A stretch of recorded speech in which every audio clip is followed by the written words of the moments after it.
UltraPedestrian, trail running, ultra running, backpacking, fast packing, through hiking, supported, unsupported, self-supported, all of the above.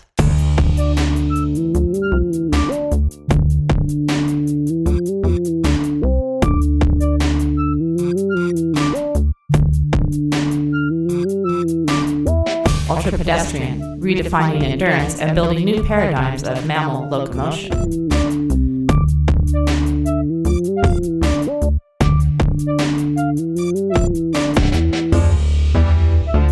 Welcome to episode number 2 of the UltraPedestrian Podcast. I'm your host, Kathy. This is a special episode comprised of a talk Ross gave at the Seven Hills Running Shop in Seattle, Washington, about his triple rim to rim to rim run at the Grand Canyon this past May. Due to technical recording challenges, we have been unable to put together our planned content for episode number 2, but we hope to have it all together for episode number 3 in the not-too-distant future. Also, Ross has been sidelined due to a debilitating case of giardiasis he contracted from Bright Angel Creek in the Grand Canyon. Symptoms didn't set in until after he completed the Pigtails Challenge 200-mile run nearly 2 weeks later. But he is on the mend, is putting weight back on, and should be back up to full speed soon, regardless of how slow full speed may actually be. If you'd like to have Ross speak to your group, business, or organization, please contact us at ultrapedestrian@gmail.com. Again, that's ultrapedestrian@gmail.com. And now, here's Ross speaking at the Seven Hills Running Shop in Seattle, Washington on the eve of the Pigtails Challenge 200.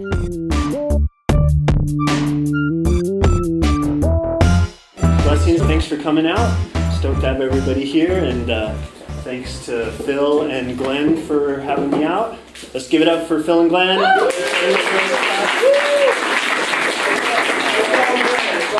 All Glenn. Cool, so I made sure my fly is zipped so I feel comfortable. And my speaking style is a lot like my running style. So just be forewarned, the pace will vary. I may come to a dead stop, and it's all part of the plan. So we'll get. Remind you to eat. How long is this supposed to be? I think we'll be good as long as you don't take a nap. Yeah, I cannot guarantee I won't. A couple times on the. I still don't know how to refer to it, the triple-double. The triple or two? Yeah. I never remember. How many times did you actually... I crossed the canyon 6 times. So a rim to rim to rim is a double crossing, but that sounds nefarious. You know, it sounds like a double crossing, like you double crossed the canyon. But I don't feel like I cheated the canyon in any way, you know, or let it have expectations and then tricked it or deceived it. So I don't feel like I double crossed it. But so Davy Crockett, who, if you're not familiar with Davy Crockett, you know, and I mean the modern ultra runner, I mean, he's the man as far as the Grand Canyon. So when he did a quad crossing, or a double rim to rim to rim, he called it a double-double. So that was why I was using the term triple-double. I also tried calling it a sectuple crossing, thinking that meant 6, but apparently sectuple with a C is not a word. And so that confused people, and some people were saying, well, it's septuple, but that's 7. So 6 is sextuple, and I think I just had kind of a Freudian block and didn't want to put the word sex in there because it's a little bit awkward, and it wasn't why I was going to the Grand Canyon. Except for it meaning 6. I was going there to have 6 crossings of the canyon. So,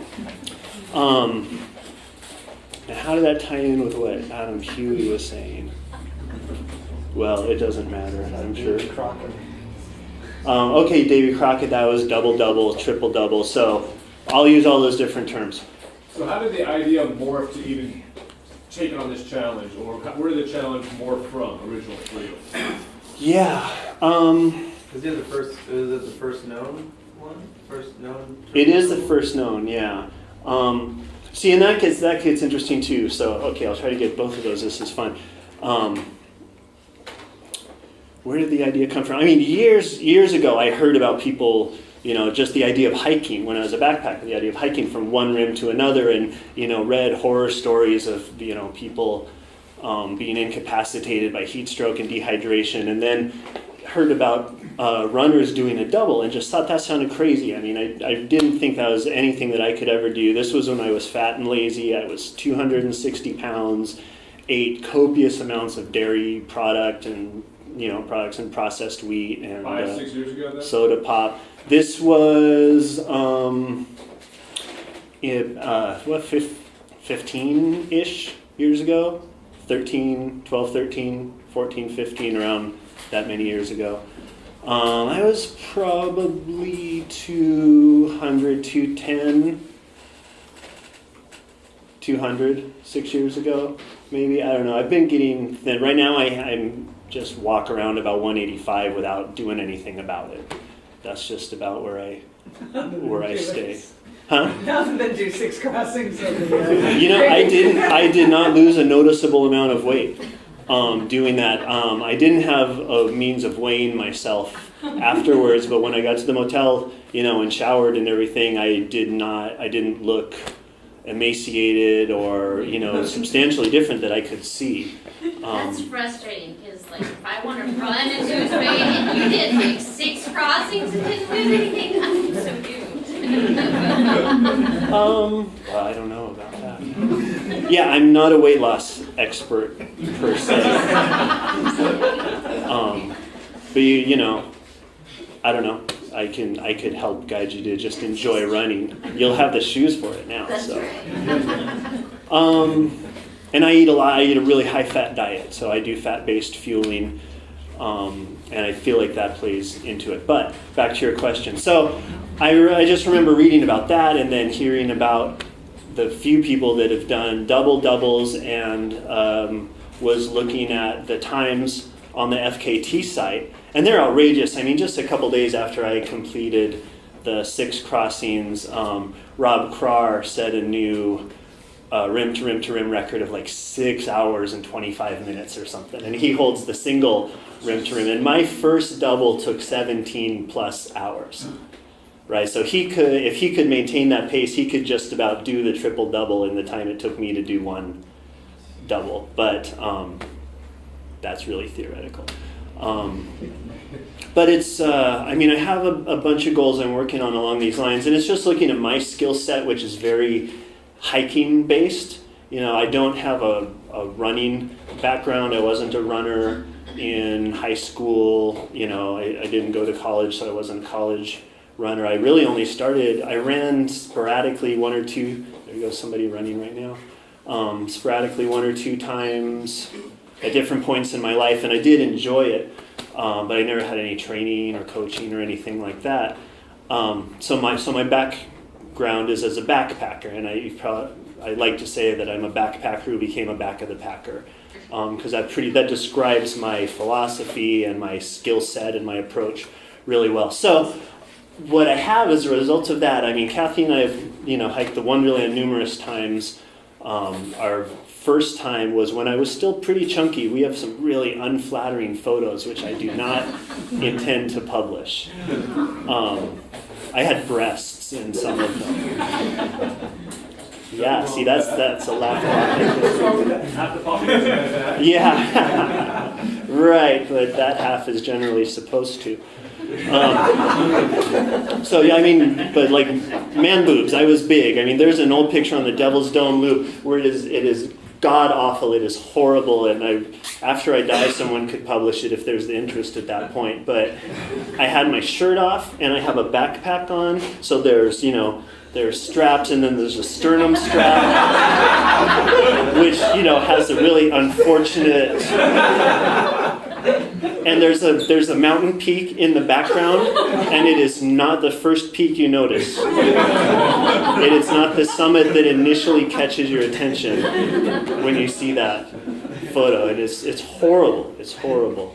And it's a good reminder. And it's me, and I wouldn't take that back. I had to be that guy to be this guy, and I'm really stoked to be where I am in life right now, doing what I'm doing. So that's great. I had to be I had to be a little bit rotund to get to this point.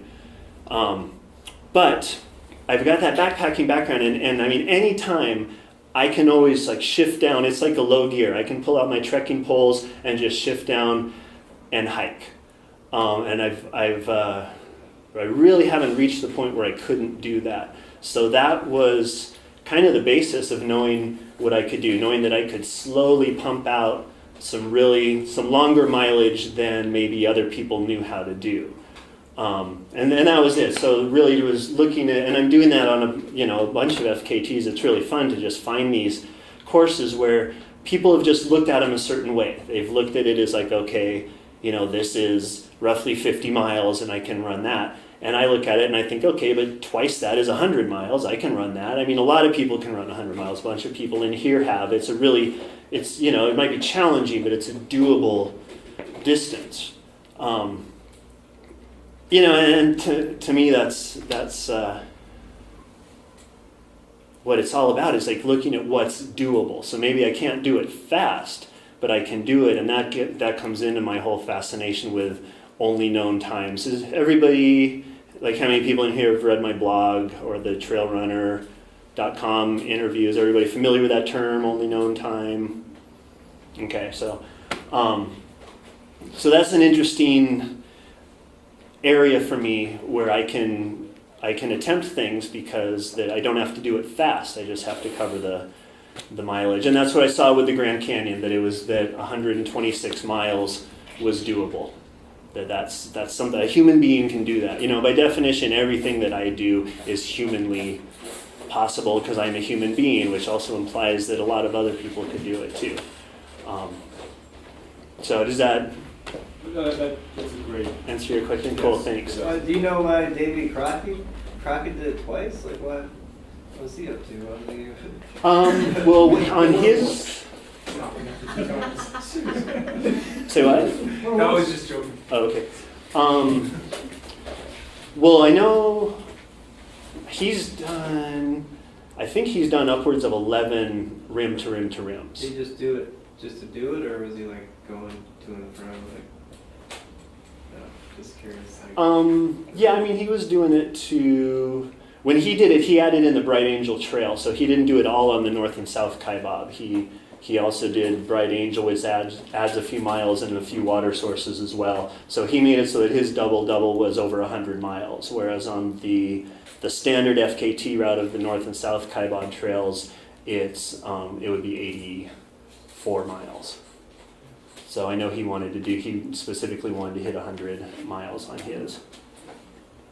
It seems like the Kaibab Trail is the standard one that everyone's using. Are there longer trails? Are there shorter trails than the Kaibab? I'm not familiar with that. Yeah, the Bright Angel is a little bit longer.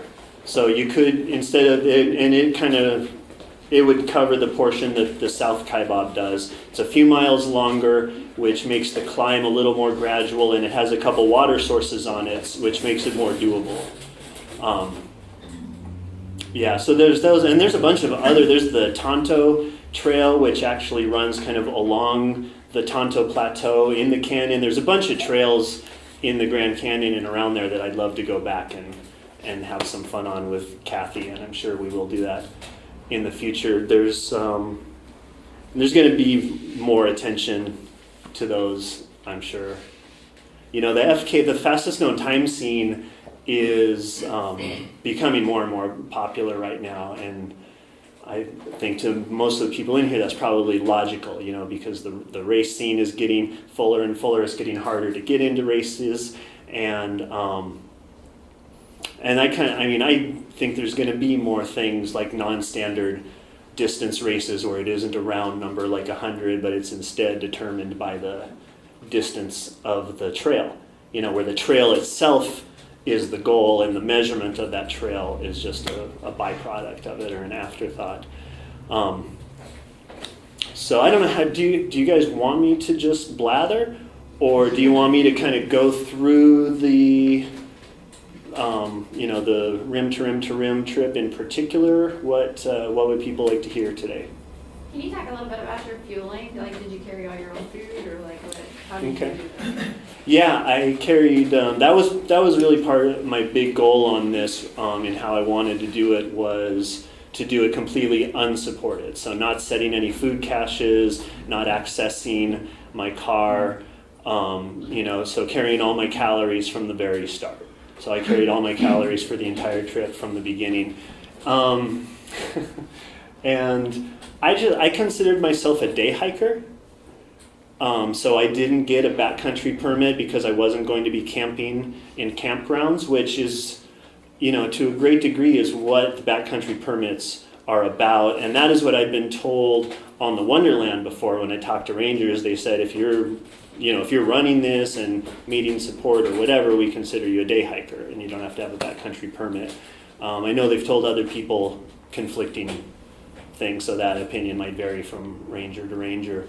But so because of that, I couldn't park my car right at the South Kaibab trailhead anyway. I had to park it on the shoulder of the road about a quarter of a mile away, which was just fine because that way there wasn't any temptation, to abandon my goal. But I really like the ethic. It's basically the ethic of alpinism and mountaineering, which is going, it's the opposite of the siege style climb where you hire a bunch of porters and they haul your gear and they fix your ropes and then you just go and Jumar up it and plant your flag at the top and come down and say white people rule, right? I mean, sorry, I got political again, huh? That was inappropriate, I apologize. No, it was appropriate, So, accurate. But so the alpine ethic, it traditionally would be like a two-man rope and you're carrying all your supplies, and if you're having to stash ropes and gear, then you're hiking up, setting your cache, coming back and getting more gear, and then it's the two guys roped together, or even climb. Nowadays the new ideal is to even climb solo together. A friend of mine, David Gottlieb, who's been the chief climbing ranger at Rainier for a long time, although he's not... I hear he's not doing that this year, but he's done first ascents in the Himalaya like the last 5 years in a row, and he uses really, really pure approaches like that, where they haul in all their own gear, and that's really inspiring to me, and so I like that, so that's how I wanted to do my approach. I wanted to carry everything from the beginning, everything I might need. Which does change it a lot. It would have been nice to just have a little teeny Nathan 028 with a water bottle and, some nut butter and just cruise it out real fast and pick up stuff and go real light. But, that wasn't, for one thing, I couldn't be in any way competitive or do anything new or different on that level. That's those fast guys like Rob Krar and Dakota Jones and, those guys can do that really well, and that's sort of their era. I'm not the guy that's going to do that. But I knew that I could carry some weight and just keep moving. And that was what I wanted to do. So as you're planning that fuel strategy, how did you plan the size of your pack, or did you found the smallest pack that fit everything as you're preparing that? I bought the European pack made by a company called WAA, which I like to think is pronounced WA. I kind of doubt it is, but I just think that'd be cool. What kind of pack is that, WA? And that's just kind of fun. But it was designed for and branded for the Marathon des Sables. So it's designed for like stage racing, and it has a front pack which is just wonderful and awkward and ugly, and just front packs are really a unique experience if you've never run with one. I don't know if I can recommend it per se, because it's just awkward. I ended up really mentally conceiving of it as like a prosthetic beer belly. That's what it felt like to me, because it's all this weight and it's like, so I had all my calories, all my fuel in there. So that I really didn't have to take my pack off. I only took my pack off when it got so cold that I had to get layers out of the back. But this pack, I really like it. It's got a front pack where I had really everything. I had the ridiculous amount of electronic devices, about half of which malfunctioned or didn't function. Made it really fun to carry them. And it has water bottles on the straps. which I really like because I use trekking poles. So hand bottles are great when I'm down running or something, but then when I want to climb, I have to put them somewhere, which is awkward, and there's often nowhere to put them. So the water bottles are here. They have spouts where I can drink from them without removing them, and they have this funny thing that's like Europeans a lot like to bring. I'm generalizing about Europeans, so that's No good, go on. that's not cool either. I'm just getting myself into hot water, so please call BS on anything I say I do too. that's untrue. But so, correct me if I'm wrong, but a lot of Europeans like to bring just like the store-bought mineral water bottles of water. Yeah, and so this has a holder that's designed to hold. Oh, the French specifically, thank you. That's fun. So don't put that on all Europeans. That's the French. It has elastic straps, and it's designed to hold one of those, but it also holds a set of collapsible trekking poles pretty darn well. And that was what was nice, is I'd slide my trekking poles in there. And then I sort of felt like some sort of villain out of Star Wars or something, because there's this big, in fact, Matt made a smart comment on a photo about... Very intelligent. Yeah, that's what I meant, right. What did you say? Something about your booby bottles? Or, No, that's a new smart comment. was it about the aftermarket bras that I was going to make? You want to step up closer to the recorder? I'll record over. No, but anyway, he made a comment about jetpacks. And something else. Superhero, Yeah, but yeah, I like that. It had kind of a RoboCop or Boba Fett sort of vibe because there's just stuff strapped all over me. And then it has a big back, compartment where I really just had my nighttime gear in that. And one of the big challenges of running rim to rim to rim is the fluctuations in temperature. So that first day on the I'm sorry, I should probably say next slide at some point.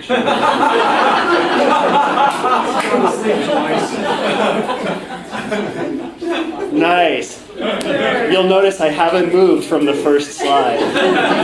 Excellent. Yeah. Probably wasn't a good idea to... Catheter's still hooked up there at the side. Yeah, oh, right. See, oh, wow. Pardon my lack of professionalism. I could have been gesticulating to the bottles right there. Especially. Do you want to finish answering your nutrition question? Oh, yeah. I'm deep into that question. So my nutrition was all right here. In two ways, in that the food I was carrying was right there, and in that my fueling is all fat-based, so that my goal is for my body to be metabolizing its own fat stores while I'm running as my primary fuel source. So most of what I carried was very fatty. I had, I ended up doing the entire 6 crossings on a little under 9,000 calories. Which is admittedly quite slim and was rather poorly thought out. It depends. I mean, I usually use 100 calories per mile as a basic guideline, and then especially when you're getting into something multi-day, every day you're out there, you're missing 3 meals. So if you look at it in those terms, 9,000 is pretty slim to do 68 hours on. But I'm really optimistic, and I thought I was going to be able to peel this out in about 48 hours. And I wasn't. But I thought that was reasonable because I would eat right before I left and eat right when I got back to the car. So I thought that would end up being a reasonable amount. And as it was, I didn't feel like I was short on calories. I functioned really well, and this entire season I've been running, I've done 2 100-mile races and ran both of them on far fewer calories than I planned. Since Pigtails last year, I've really started a big experiment with fat fueling after listening to a bunch of podcasts from Talk Ultra with Ian Corliss, and Ben Greenfield was really the first place I started hearing about fat fueling. And It just really made sense to me. Because our bodies aren't equipped to carry large amounts of carbohydrates. Our bodies store up some carbohydrates, but then burn through them really quickly, and you have to, you end up if you're going to be carb fueling, you have to be constantly taking in carbs to do it. Otherwise, your glycogen stores bottom out, and what happens then is your body will metabolize, or not metabolize, but cannibalize your muscle tissue. And obviously, that's unsustainable. You can't be doing any sort of multi-day endeavor if you're slowly eating away your own muscle mass. Assuming you want to keep moving forward and complete your goal. So that just fascinated me and made a lot of sense to me. Our bodies obviously store fat, and we don't just do that so that we can have pleasing curves. It's because it's a fuel source. So it makes sense that our bodies can then access that. And in a science magazine, I get a magazine called Science News that just has excerpts of all of the studies published in the actual scientific journals that intelligent people read. It has like kindergarten level excerpts of them. And there was a recent one that was really interesting. It was talking about long-term alcoholics, and that studies had shown that long-term alcoholics, okay, that sounds really tangential. So I should back it, I'll get there. But so the three fuels that our bodies can use are, glycogen or glucose, blood sugar, fat, and then acetate. Acetate is the final product that your body turns alcohol into to metabolize it. So that's how the alcoholics come into this sports nutrition conversation. But in this study, they found that long-term alcoholics, that not only their bodies but their brains become more efficient at metabolizing acetate. Woohoo! Yeah. So, I'm not encouraging people to become long-term alcoholics. But what it shows a scientific basis to the idea that your body will adapt to the fuel source that's made available to it. And I've been making an effort to do this since Pigtails last year for my fueling and I eat vegan. I don't eat any animal products, so so I don't have to be, I don't worry about the amount of fats I'm taking in because they're all fats from plant sources, avocados, coconuts, nuts, things like that. And so I've been making an effort. I've been using basically nut butters and coconut butter, ground coconut meat, not cocoa butter like you put on your skin. People don't put that on their skin anymore, but that used to be the thing, right? Since last year. And so every day, first thing in the morning, rather than having, I do have a soy mocha, but I have it with hot rice cereal with coconut butter stirred into it and some vegan dark chocolate chips. So some carbs, but a very high fat ratio. And then throughout the day, I eat a lot of nuts. I eat a lot of nut butter. I eat an avocado almost every day. So I make an effort to rarely, if ever, take in carbs without a large amount of healthy fats to balance it out. This year, like I was saying, I've been finding that I'm requiring fewer calories than I would plan on or think I would need. For Badger Mountain 100 and Lumberjack 100, I didn't go into them knowing that or thinking that. I mean, I took bins full of calories and expected to be eating them, and just found that I didn't want them and wasn't needing them, and ate about half the calories that I had expected to, and actually PRs at 100-mile PRs at both of those races. Badger was short this year. Okay. Hey, go ahead, Wayne. I said you earlier too this year. Or it was long last year. There we go. Wine. So, do you do any juicing or green smoothies or any, any kind of Yeah, I don't. I mean, I do eat fruits, and I eat a lot of fruits and vegetables. I like carrot juice. I don't have a juicer right now. I really rarely drink juice, and if I do, I kind of think of it like soda pop, because it's a lot of carbs. And especially unless it's fresh juice where it's, where the fruits or vegetables involved are still alive, then there's a lot of benefits from the live enzymes that you're getting. But if it's pasteurized juice, then I'm to a just great talking extent, about, it's just sugar. like, Yeah. Vitamix or Blendtec, just throw Right. in your fruits and vegetables and. That is helpful in a lot of ways. Yeah, I get the one thing I would, that I would say about that is that you can end up getting a lot of carbs that way. Okay. So if I was going to be doing smoothies with that, I would be adding some nut butter or something to add a good source of fat to it.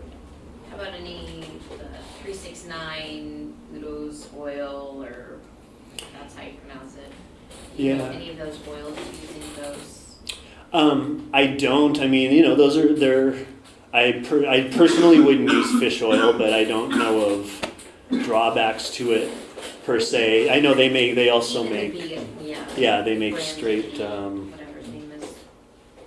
mhm. Vegan. Yeah, I get a lot of fat in my diet anyway, so I don't supplement with anything like that. But if it's a high quality oil, and if it was, but again, that's kind of processed. Like I still think it's better to eat nuts, to eat an avocado, than the oil that's been processed out of something and then stored. Then you get into how much the nutrients involved degrade during the storage. And that's just a question mark. I don't know. And admit it, I really should state, I don't have a background in nutrition. I barely graduated high school. So I would hesitate to have you, placing any more faith in what I'm saying than accepting it as anecdotal evidence. But I love shooting my mouth off. So if you, so let's see. What it actually took. I took a jar of Justin's almond butter. That was about 2,800 calories. I took a jar, and these are plastic jars. Don't carry glass ones. I took a jar of coconut manna, which is ground coconut meat. It's almost pure fat. It's great. I mean, I use it as basically a supplemental fat. So anytime that I'm having something that has a lot of carbs, I have it with that. So dried mangoes, one of my favorite things to have on the trail, and I dip it in some of that, and that actually goes really well. I mean, mango and coconut, right? Crystallized ginger, there's a lot of carbs in that. I like using ginger overnight because ginger disrupts your sleep patterns. So same thing, I take that with, I eat it. Well, time to take some ginger. Pardon? What do you mean it disrupts your sleep patterns? Something Ben Greenfield said. He said that ginger before bed can disrupt your sleep patterns. So it must have a stimulant effect to it. So I enjoy crystallized ginger anyway. And it can help with stomach issues because it's just slices of ginger simmered in sugar water, basically. Would that include ginger tea as well? Probably? Mhm. Overnight, okay. Yeah, I mean, especially if you were doing, obviously it's going to vary on the amount of actual ginger in it. I mean, most, like ginger tea from a packet probably doesn't actually have very much ginger in it. It probably has enough to help settle your stomach. It may not have enough to disrupt your sleep patterns. I don't know. If you're slicing actual ginger and simmering it, then I would expect that to. It does. Pardon? It works. Yeah, okay. Slicing ginger and with boiling Yeah, right. water, it'll keep you up at night. And but most ginger ale doesn't have any ginger in it. For instance, that's cracked me up where I'll hear someone at an aid station, I'm having stomach trouble, have some ginger ale, and it's Canada Dry. There's no ginger in it. It might. The placebo effect is powerful, so it might still help. But I think actual ginger is more likely to produce the effects of ginger.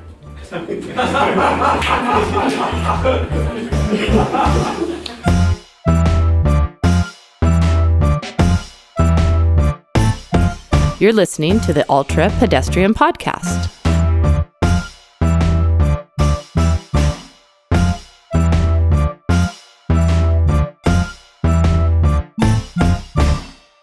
The activities described in the UltraPedestrian Podcast are dangerous and/or life-threatening and should only be attempted by highly trained athletes. Do not attempt any sort of training program or nutritional regimen without first consulting a physician. The opinions and advice expressed herein should not be heeded by anyone at any time. In other words, if you're the sort of person who listens to lawyers and doctors, you probably shouldn't be listening to this podcast.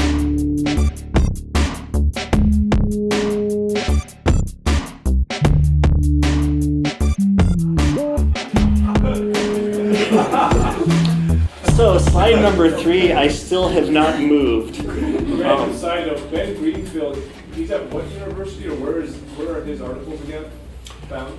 I think yeah, he's over near Spokane. Okay. I don't know what if he's affiliated with a university or not. He puts out podcasts all the time.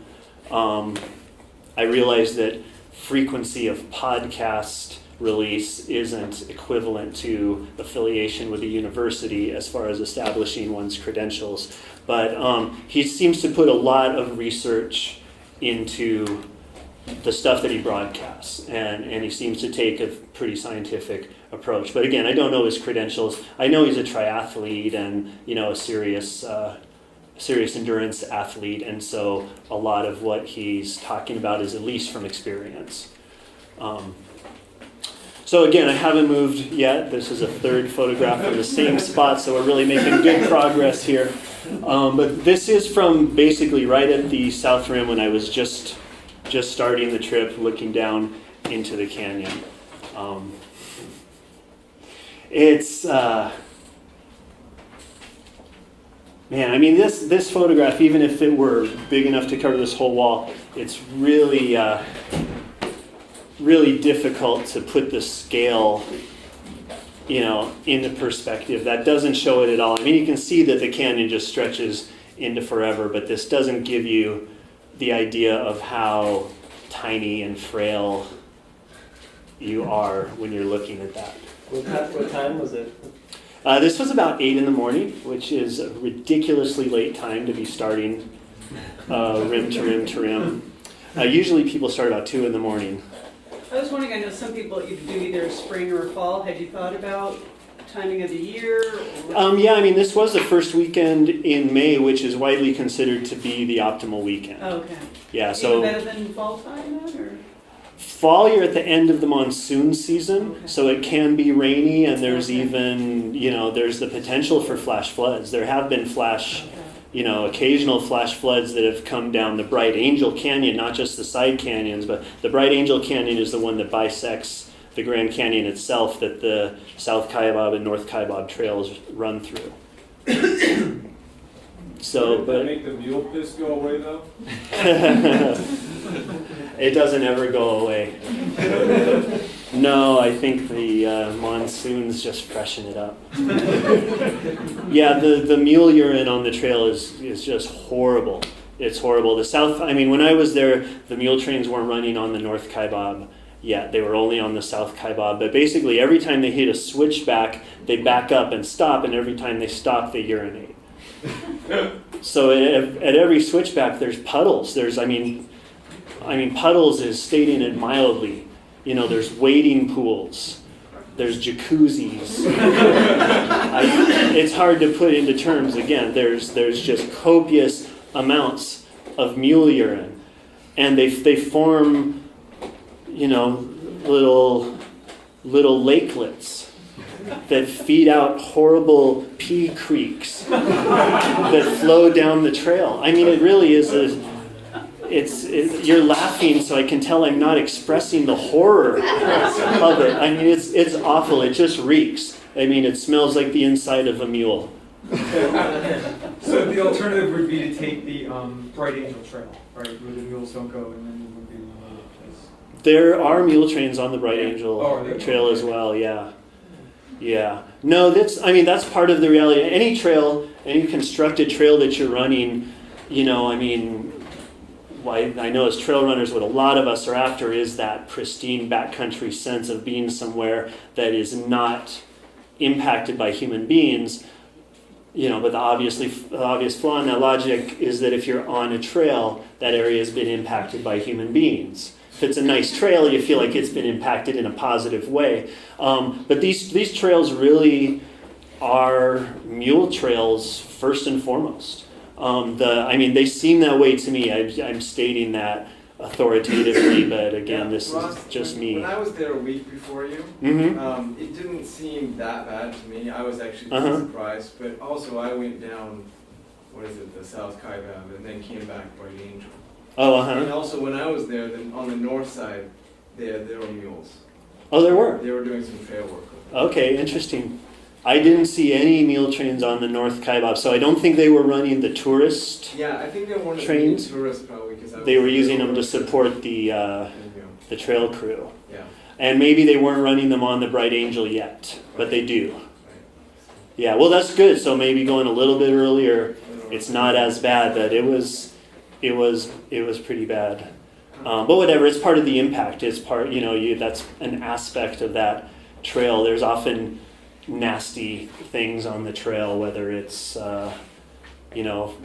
poisonous plants or something like that. So is mule waste matter.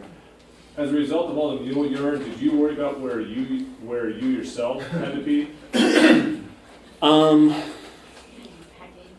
That's an interesting question. I certainly didn't worry about it. I don't really even remember what I did. I did. I didn't try to out-pee the mules or anything, like try to cover up their impact. A lot of the time I'll pee on rock, because deer and stuff will come and lick for the salt and scratch for it. So I do, since you brought it up, I'll often try to pee on rocks so that any animals that are pursuing the salt in it won't be impacting the trail. But like any guy, if I can find a promontory from which to pee, To the top of both ribs, is what you're saying. I will so indulge. There's bathrooms at the top of, not at North Kaibab, but I became intimately involved with the one at South Kaibab. So, how's your wife feeling about that? So, next slide, please. I apologize. I will work on my slideshow skills. That's obviously the part I don't have. Nice. I just really like that. I just thought that was cute. Two little barrel cacti with their flowers, Have you started yet, or is it still the same spot? No, this is actually down on the valley floor. So yeah, we've covered some mileage here. Everybody can go to ultrapedestrian.com and read the blog. I'm going to intentionally not relate a lot of the stuff that's in the blog because unless everybody wants to go, no, tell us the same stuff that's in the blog. Okay, cool. There's not a bunch of ads. You don't have to worry about pop-ups or me trying to sell you ultras or anything. You can read the blog. I won't hassle you. I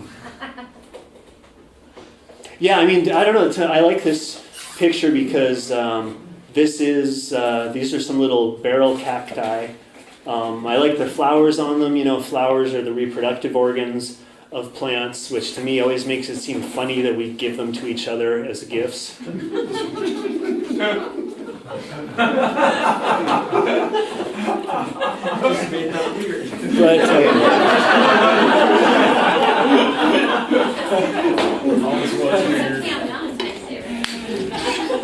But it shows how that there are life forms that thrive in these circumstances, and for some reason, just that little pair of them standing there cracks me up. Next slide, please. Side question: for the lady up front, did we get the nutrition question answered you were seeking? Yeah. Partly. Okay. Well, okay, so again, anything that I don't answer completely, that is at the very bottom of the blog. You can scroll down and I list everything that I took and the exact amount of calories in each.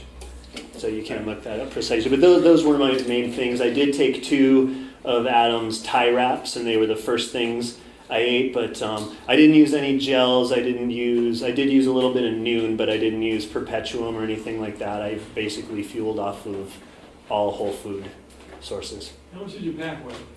I don't know. I should have weighed it because a bunch of people have asked me that. Take a guess. I think my food weighed about 7 pounds. If anything, that's a little high. And then I had a puffy down jacket, which is about half a pound. I had puffy down pants, which is about half a pound. I had a Woolworth wool shirt, which is probably close to a pound. That's a little heavy. I had some cross-country ski gloves and liners, 2 fleece hats, and a wool neck gaiter. So yeah, probably around 15 pounds plus 2 750 milliliter bottles of water, and then a 1 liter collapsible Camelback brand unbottle. So with my full water supply, maybe 20 pounds at the very, but I didn't have that collapsible bottle filled when the pack was full, or when everything was full. By the time I filled that, I had eaten the 2 tie wraps, and yeah, so I don't think it was really ever much more than 15 pounds, something like that. So it's a total guesstimate. I should have weighed it. Did you take a SteriPen, or how did you? No, I did not carry a SteriPen. Kathy and I, on like fast packing trips, we carry a gravity filter, a big Catadine base camp one. I really like that. And then we did get one of those Sawyer Squeeze filters for last year. But on the North and South Kaibab trails, they have a developed spring system where there's potable water at certain points. As long as you read the signs correctly. Yeah, exactly. I did, at one point out of desperation, drink some untreated water out of Bright Angel Creek, but not out of the Colorado. So I did know better. But where I got it out of Bright Angel was a little low down. It was a little risky. It wasn't the best decision. Well, I don't know. It was a decent decision because I needed water at that point, and most of what I would have to deal with as a result of tainted water wouldn't affect me for a couple weeks. So the risk of dehydration or heat stroke was greater than the risk of amoebic dysentery at home a fortnight later. The mule doesn't kill it anyway. So. Yeah, and that was what I really thought about later after I drank that, was like, wow, those blessed mules. This was not very far from the other one. I just took these. It's embarrassing to have Glenn even see my photographs. I was just taking these I just have a little Sony CyberShot digital camera. One of the buttons on it doesn't even work well, so you can't go back and look at the photos you've taken. You just take them and you're like, that's probably a photo. So I was really just taking these photos to document the fact that I had been there.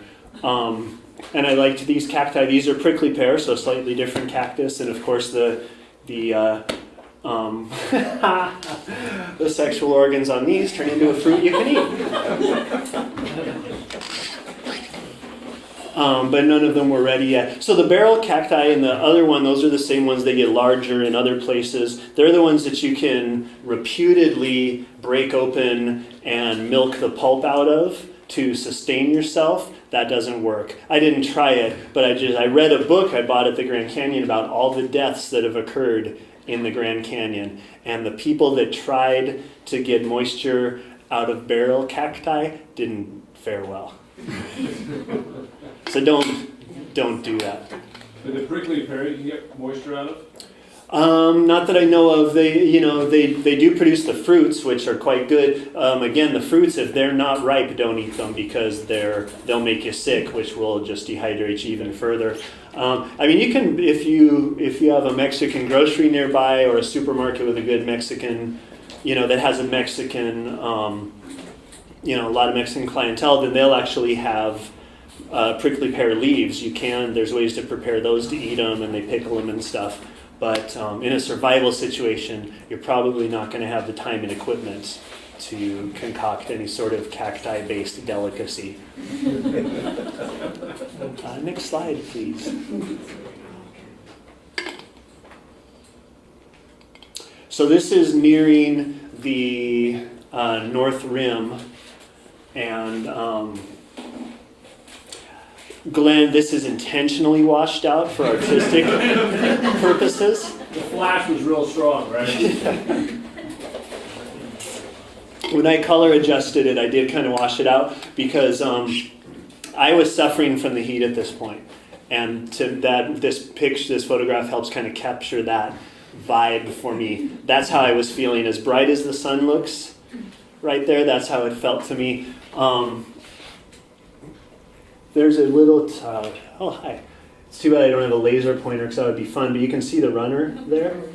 Oh, wow. So there are some very exposed places on this trail.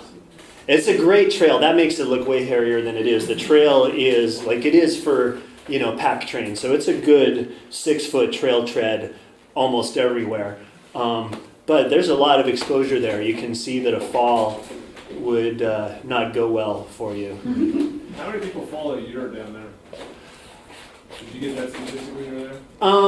Well, in that book, it had rough statistics, not necessarily one. It doesn't necessarily average out to even one. Some years more people fall. A lot of, generally the people that fall are taking photographs on the rim. So it's, in a lot of instances, it's generally not serious athletes and adventurers who have these accidents and fall prey to these things. It's people that are goofing around or they're not respecting the environment or that simply don't know what they're about. That guy made it by just fine. But a little bit, this is looking basically south. I mean, not really, but it's looking down Bright Angel Canyon again. And a little further down during the second double crossing when I was hiking up, these two guys were hiking down, and one guy hiked right up to me and started talking, and the guy behind him stopped about 50 feet back. So like say this is the exposed side and this is the wall of the canyon, and when he came to a stop, he went like this.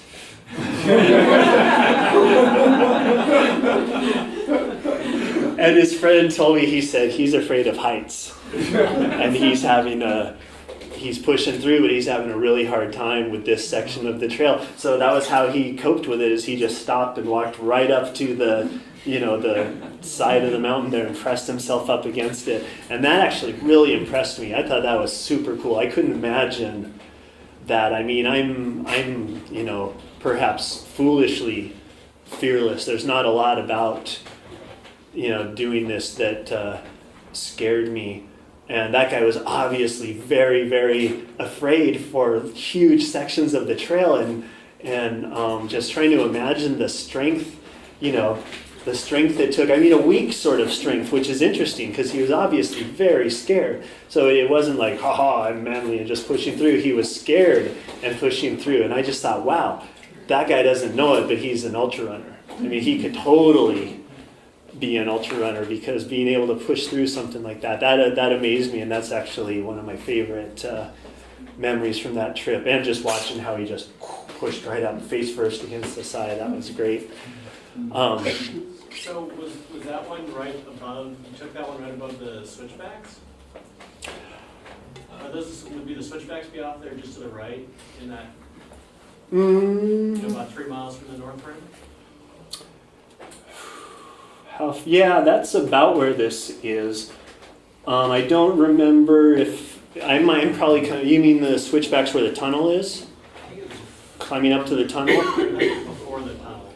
Mm-hmm. I think that's where I am looking back, and this is actually the trail below it, leading to the bridge. Does that make sense? Yeah. It's possible, and admittedly, a lot of my memories aren't all that clear from the trip. They're a little bit. Yeah, I mean that's what I really enjoy about big crazy distances is being immersed in it, and sort of losing track of the linear experience of it and having it just being this big confusing hole with a W-H-O-L-E. Next slide, please. I should have a hand signal or something. How warm did it get when you went? That first day it was 100 degrees on the floor of the canyon. Yeah, and that kicked my butt. I mean, I was not very far in. The driving just did me in. I really felt exhausted when I started this. The very first time I dropped down into the canyon at the very beginning, I felt tired. But I did well down running and moving across. And then by that time, when I was climbing up to the North Rim, I was really tired. I wasn't moving that far. You saw how bright that was. Every time I'd find a shady spot, I would sit down on a cold rock and let my core temperature tick down a little bit. And almost invariably, when I would sit down, some fresh-looking trail runner would come around the corner and just come bounding up to me and make me feel like an idiot. It was wonderful. So that's just a proof shot. That's me at the North Rim. It was cold when I got up there. It looked sunny, but when I got up to the North Rim, it was pretty cool. I don't know what the air temperature was, but I got a good chill to the point where I started shivering, and it felt wonderful. I'd been so hot all day long. Trying to see, right there is what they call the developed spring. It's basically like a national park looking sign that has spigots sticking out of it. And you get to fill your water bottles. And that was, pardon? Is that a road behind you? Yeah. Yeah. See, and now this was another error I made. The friend that I was supposed to go with that had to cancel due to an injury a couple days ahead of time told me that the North Rim was closed. I wanted to start at the North Kaibab Trail, and the actual fact of the matter was that the North Rim park area was closed. It wasn't open yet for the season, but the North Kaibab trailhead was open. And I could have started there and saved myself a total of at least 6 hours of driving. But I came through there in the dark, and I wasn't sure if that was it, and so I just drove all the way down to the South Rim. Whatever, that was fine too. But there were a lot of aspects of my trip that went the way they did because of poor planning on my part. I just wanted to stress that. Or really, more so, non-planning. It's not that the quality of my planning was low, it was that my planning was non-existent. So, next slide. But that had really nice water, like Roaring Springs, which is where all the water is pumped from, is just down below that, and so it was really cold and fresh, and that was some of the best water on the whole trail. Like I said, I just stayed up there until I got a wonderfully bad chill and was just shivering, and took off running, and within just a few minutes dropping down a little bit was sweating again like I knew I would be. I wasn't worried about that.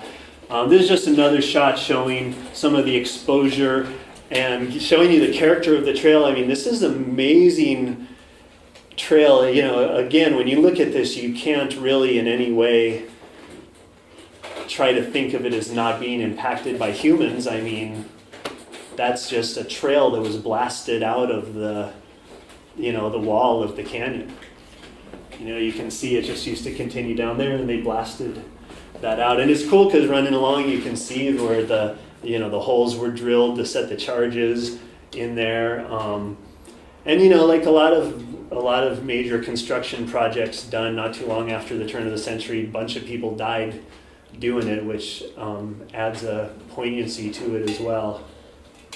I mean, not like a dam or anything. A few people died building these trails, but...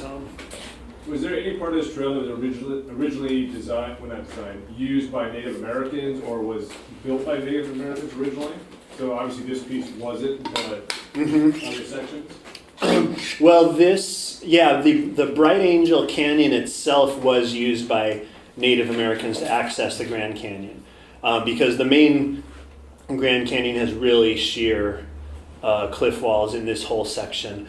And then there was, I can't remember, I think it was a survey crew that was that ended up on the North Rim and needed to get to the South Rim at the end of the season, that is credited with blazing this trail and that being the first Europeans to navigate it and kind of establish it. But they were stringing together Native American trails and game trails that already existed. Yeah.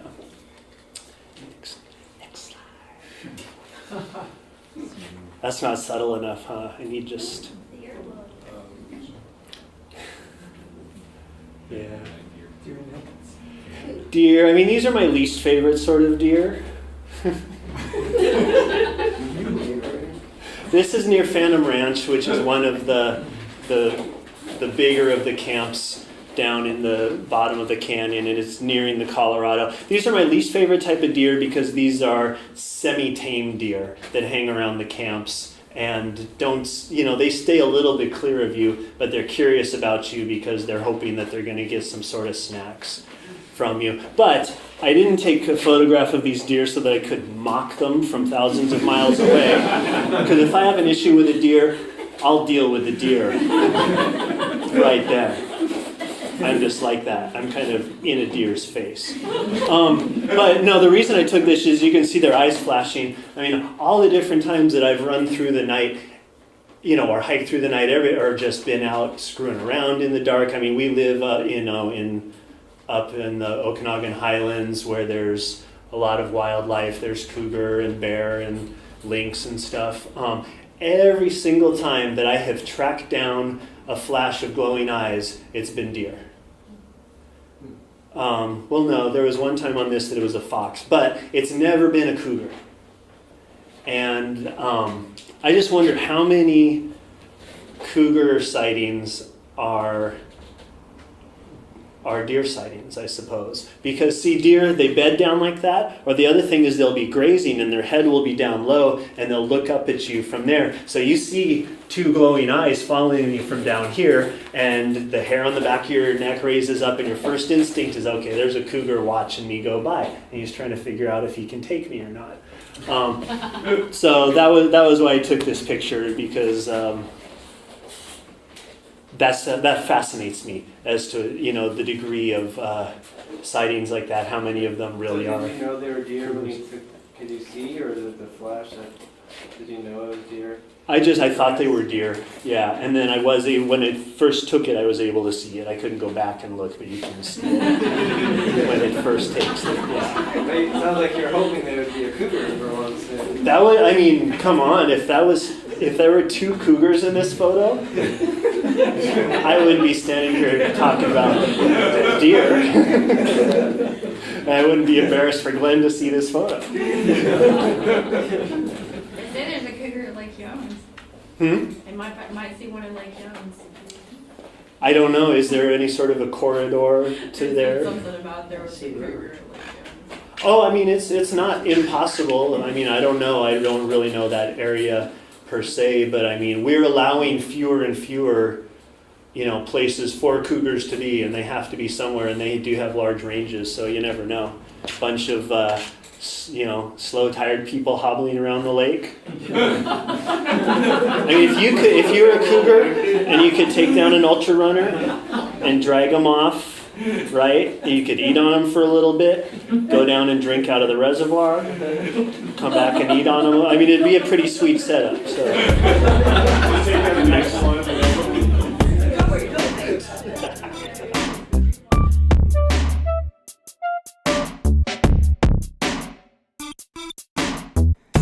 The UltraPedestrian Podcast, ultra running and trail culture for the 99%.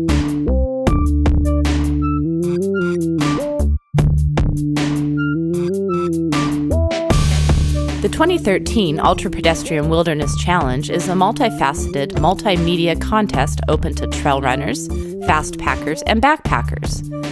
This year's course is a classic and rugged 45-mile loop set in the heart of Washington's North Cascades. There are no aid stations, no course markings, no start-finish, no lemming lines, no cutoffs, no set date. In fact, it's all up to you. Entrants may participate solo or as part of a team. All entrants must submit proof of having completed the route via spot transponder, GPS, or photographic evidence, and each entrant or team must submit a blog, video, or podcast segment detailing their trip. Everyone who completes the 2013 UltraPedestrian Wilderness Challenge will be awarded a unique finisher's patch only available through UltraPedestrian.com. In addition to other prizes and awards based on a variety of criteria, including speed, good style, best photograph, best blog, gnarliest snafu, most diverse team, and numerous other aspects of backcountry wilderness adventure.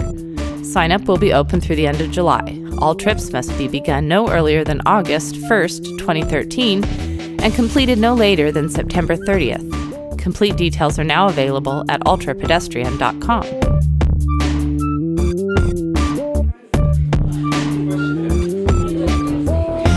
I ask you a question? Yes. Sort of a tangential question. So I read your series of 3 essays on running the Wilderness Trail, and they were great.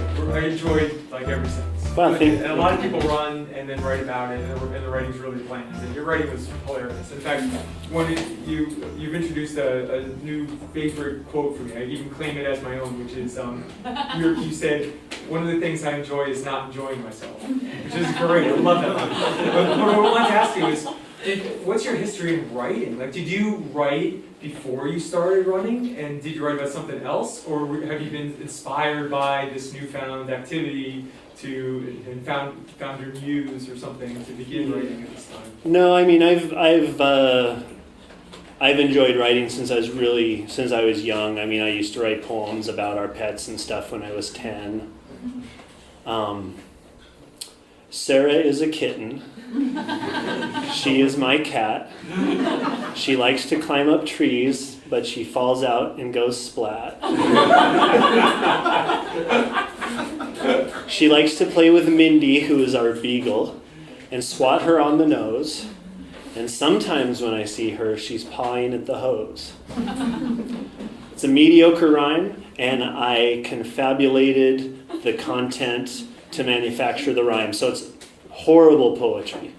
That's not good writing, but that's some of my earliest writing. I had no idea I was going to be sharing that this evening.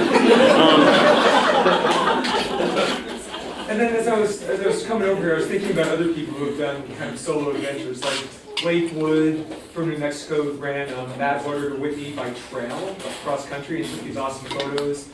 Katrin Corbett from Northern Ontario is renowned for her, or maybe infamous for doing these yo-yo runs, like running the length of the John Muir Trail and back, 220 miles each way. And you have like Dean Karnazes and Dave Horton breaking the record on the PCT. So I'm just wondering, do you think of any of those people or any others as like kindred spirits who are kind of who you feel are going after similar goals and aims to the ones that you're going after, or do you feel that you're quite unique, doing something different from all the other people you've heard about?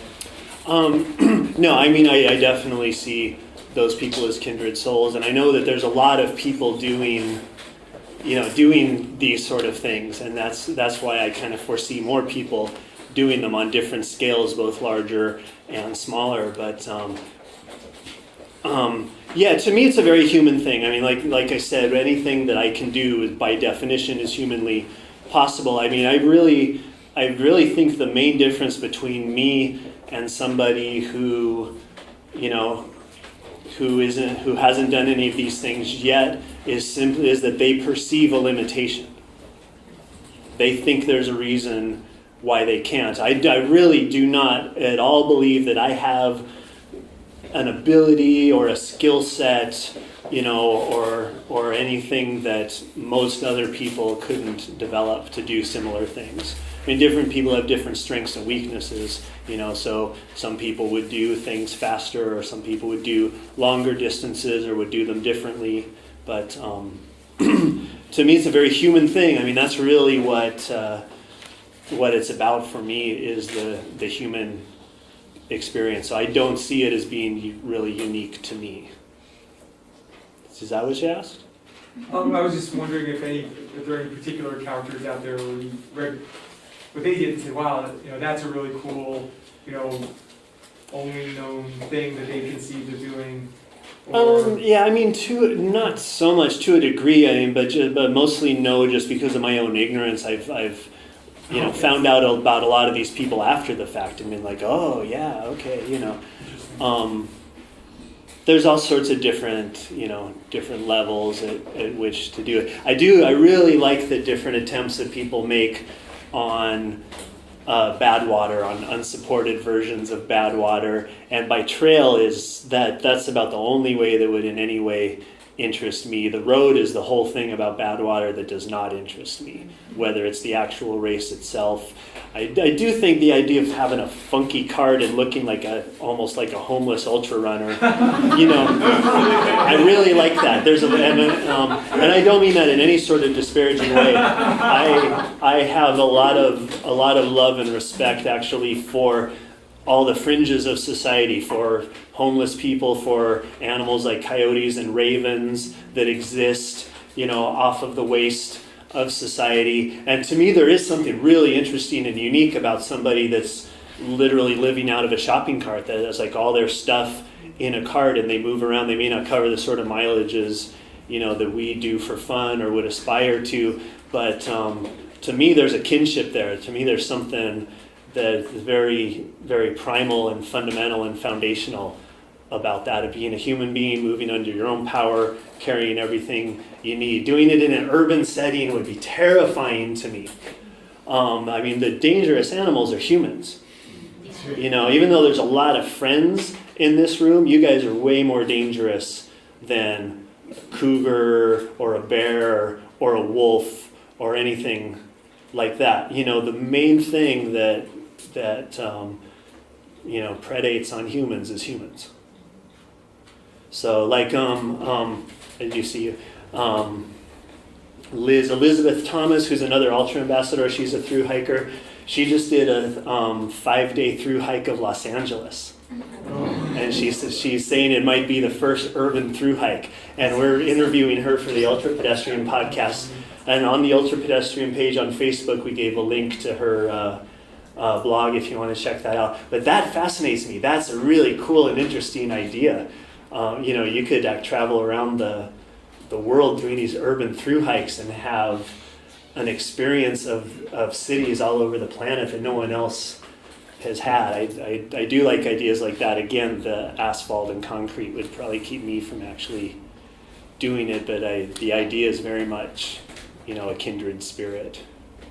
Oh, and then on your other question, I'm through my teen years, I wrote for fanzines, a lot of different fanzines, yeah. So, I do have a background as a writer and did go to a couple special programs.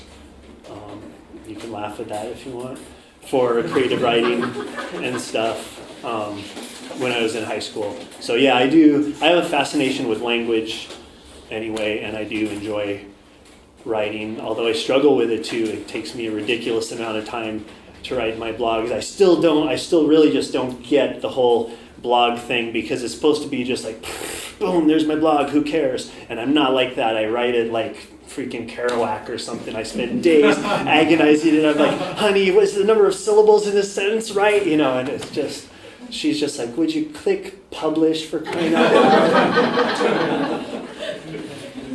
So I'd like to get my speed up. Thank you. Thanks. Yeah. Thanks. Yeah. So I'm a decent writer and a mediocre runner. I didn't run very much of this. I at most, I don't know if I even ran half of the mileage. I spent a lot of time, hiking and trekking, and a fair amount of time sitting. Sitting is a key part of my running. Another classic post. I'm writing that down.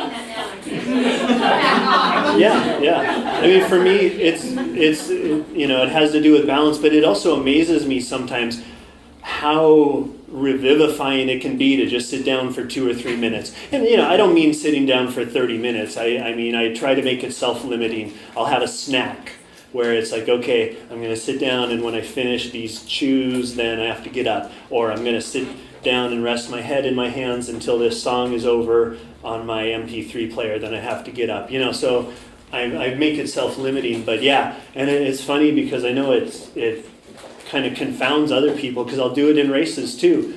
But I'll just be running along, and I'll be a little bit tired and just come around the corner and there's this stump. And it's just, you've all done that, and it's just perfect. And it's just right there, and there's like a beam of light coming down on it, and there's little ferns around it, dripping dew, and like a Nomi peeking out from behind it. And I'm like, I hear you. And I'll just go over and sit, and another runner will come around the corner and just be like, is everything okay? Do you need some salt tabs? Or I've got to... And it's like, everything's fine. I'm sitting on a stump. Are you okay?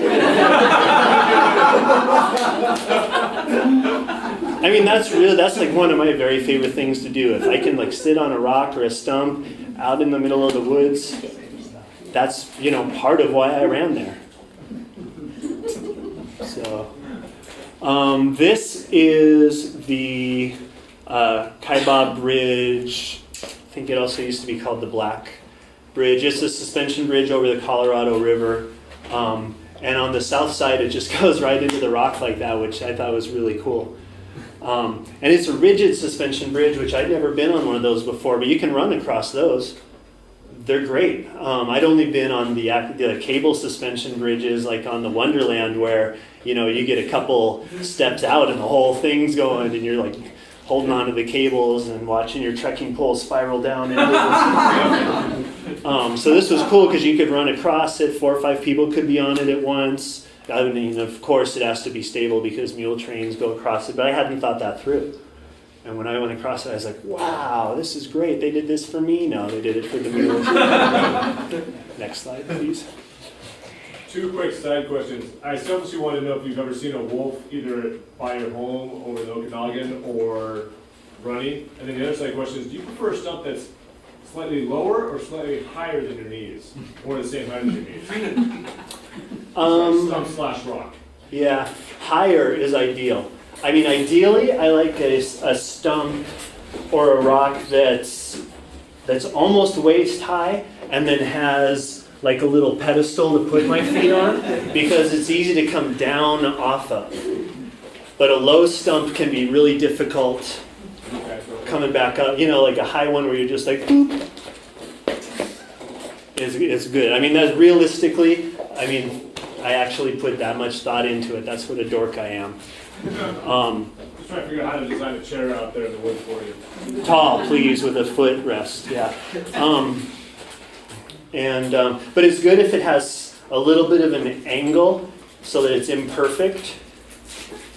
Because if it's perfect, it could be too perfect. So it's good, again, it's self-limiting if it's just a little off.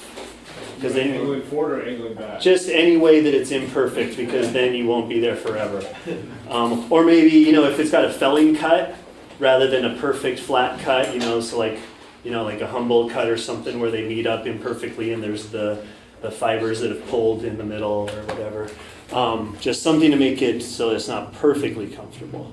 Yeah, I have not seen a wolf. When I was building fence over, that's one of the things I do for a living, is build barbed wire fence and things like that, or deer fencing for gardens. When I was building fence over on Libby Creek near where David Gottlieb lives, so over in the Methow, but it wasn't for him, we heard wolves. We could hear them howling back and forth, but those are the ones, they were hunted out by some local ranchers. People may have heard about that because fortunately these guys were stupid enough to try to sell the skins, the hides, on eBay. And when they tried to ship it out, the UPS guy noticed blood leaking out of the package and reported it, and they got busted, which is really cool that then they were cattlemen, sucks. They wiped out that pack. They hunted it out. I could get angry about that if we want to talk about it too much. Yeah, exactly. So I heard those wolves before they were killed, but I haven't actually seen one, no. But there were supposedly 2 wolves sighted not too far from Havillah, which is near where we live. This is the sign that I should have read correctly. When I was running down the South Kaibab the first time, there were so many tourists in this area, and it was really difficult running down past them. And I was trying so hard to be polite, and I'm like, I know I'm obviously like this different guy doing this different thing. They can all tell, and so I'm like calling out, on your left, hey, have a good trip, enjoy your hike, and trying to do a good job. And so when I ran through here, this was on the side of fancy. They have these really cool composting toilets, so they're like 2 stories high because the bottom story are the big bins, and the top story is where you go up to take care of business, and then business is brought by gravity down into the bin. And this was on the side of it, and it seemed like all these tourists were drinking water, and they probably were, and it was probably water they brought with them, but I just processed this all in a glance and was thinking that there was water at this point. So the first day when the heat was so hard on me and I was climbing back up the South Kaibab, I had not filled my collapsible bladder, which would have given me a full extra liter of water. And I finished my 2 750 milliliter bottles really quickly, thinking that I was going to get more water here. And as you can see by the sign, that was a ridiculous thing to think. And one can only suppose that if I'd been able to look back at the photos I'd taken earlier, but I probably wouldn't have. I would have been in the same problem. But this really caused me extra trouble because since my main fueling is nut butter, if you've ever tried to eat spoonfuls of nut butter when your throat is already, you're just totally cotton-mouthed and parched, you couldn't do it. So I not only didn't have any water for 3 hours, I didn't have any calories either. And when I got to the top of the South Kaibab that first time, I was in really bad shape. I mean, it had been brutally hot up until the last couple thousand feet, and then it got really cold. So when I got up to the top, I was dehydrated, I was running a huge calorie deficit, I was shivering with cold, and that was when I became intimately acquainted with that bathroom up there. And I only used it as a shelter, really, so that I don't think anything worse than what I'm actually saying. It's not that I had trouble in there or anything, but I filled up my water bottles, and I really at that point I had serious doubts about whether I'd be able to continue. And that was, I'm going to have some water. I think that was partly psychological. But that was a wonderful and horrible point to reach because I'd really never faced that before. In any of my challenges or races or anything, I'd really never had a doubt about being able to complete what I was attempting. That really was the first time ever. And when I first got, let's go to the next photo, please. When I first got to the top of the South Kaibab after that first double, it was a huge question mark. I really didn't think I'd be able to, I haven't talked about these guys yet, to finish. And this was another thing is, does anybody in here have experience with scorpions? Anybody know what kind of scorpion that is? Is that a bark scorpion? The kind you don't touch. According to movies, the bigger the better. Yeah. As far as being less poisonous? Less poisonous, less deadly when they're bigger. Yeah, but they're scarier. Oh yeah. So I first started seeing scorpions about the size of silverfish. And that's in a headlamp beam, and I was not at my best, and I was really trying to figure out, am I just tweaking out on some silverfish? Because that would be dumb, right? But they looked like little scorpions, and then I saw some slightly larger ones, and then I found this big guy, and I was like, okay, there's definitely some scorpions around. But I don't have a lot of experience with them, and I mean, they're really cool. I mean, look at that little beast. I mean, that's an amazing little creature. Give us a sense of scale. How big is that one? That one was, not quite as long as a dollar bill, so 5 inches or so. With his tail stretched out and everything, he probably was, with his tail and pinchers stretched out, he was probably in the 7 to 8 inch range, I would guess.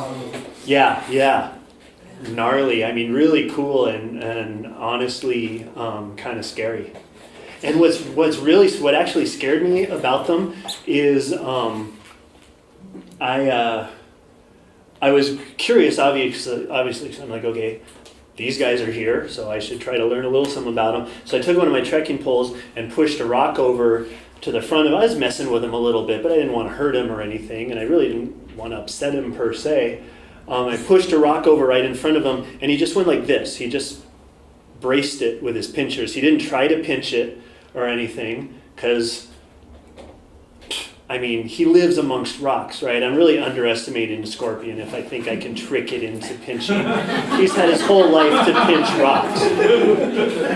So why would right now be the time that he's going to go, oh yeah, you know? So he just braced it like, what are you doing, rock? And I tried pushing it toward him a little more. He never acted aggressive. He never like got his tail ready to sting. And I say that as somebody who really doesn't have any idea what it looks like when a scorpion gets his tail ready to sting. But he didn't do anything other than that. So it made me think that he wasn't that aggressive. But when I finally pushed it a little further than he was comfortable with, he just went like really fast. I thought he was going to be lethargic. I thought he was going to do it and he'd be like, but he moved quick. It was disparaging how quickly he moved. Because if he'd come toward me, I would not have been out of the way in time. When he finally moved, it was like, and he was like gone. And I was like, wow, that does not comfort me.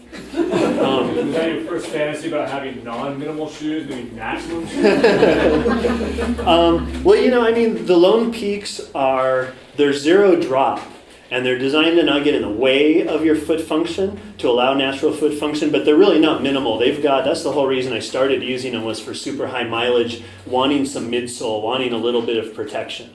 So they're not that minimal as far as the actual amount of shoe. But I don't believe they would protect against they probably wouldn't protect against that guy's sting, but I've read since scorpion stings are rarely fatal except with like very small children or somebody that goes into like anaphylactic shock or has, you know, a sting near the face or neck where it can close off the airway. But there's only a couple of documented deaths from a scorpion sting ever. So it's actually a really unlikely thing, but it messed with my mind. And usually what I like to do to rest on something like this is to literally just lay down on the trail. Like I've got that puffy down gear if it's cold, and I'll just lay down for a few minutes, 5, 10, 15 minutes. And this discouraged me from doing so. Because I could just imagine a worst case scenario where a scorpion would crawl on me and just in my sleep I try to brush it off or whatever, wake up and put my hand on one. So that kind of messed with my sleeping plan. So from then on out I would try to find big rocks, like a big pedestal rock that I could look around the base and make sure there weren't scorpions near it, and then climb up on it and rest for a few minutes, and then try to just get up and go before I could attract any of those. But later on in the trip, on the final climb, there were a couple times that I just woke up sitting on the side of the trail, or I didn't remember sitting down. I didn't consciously sit down to rest. So who knows how many scorpions I sat on? I don't know.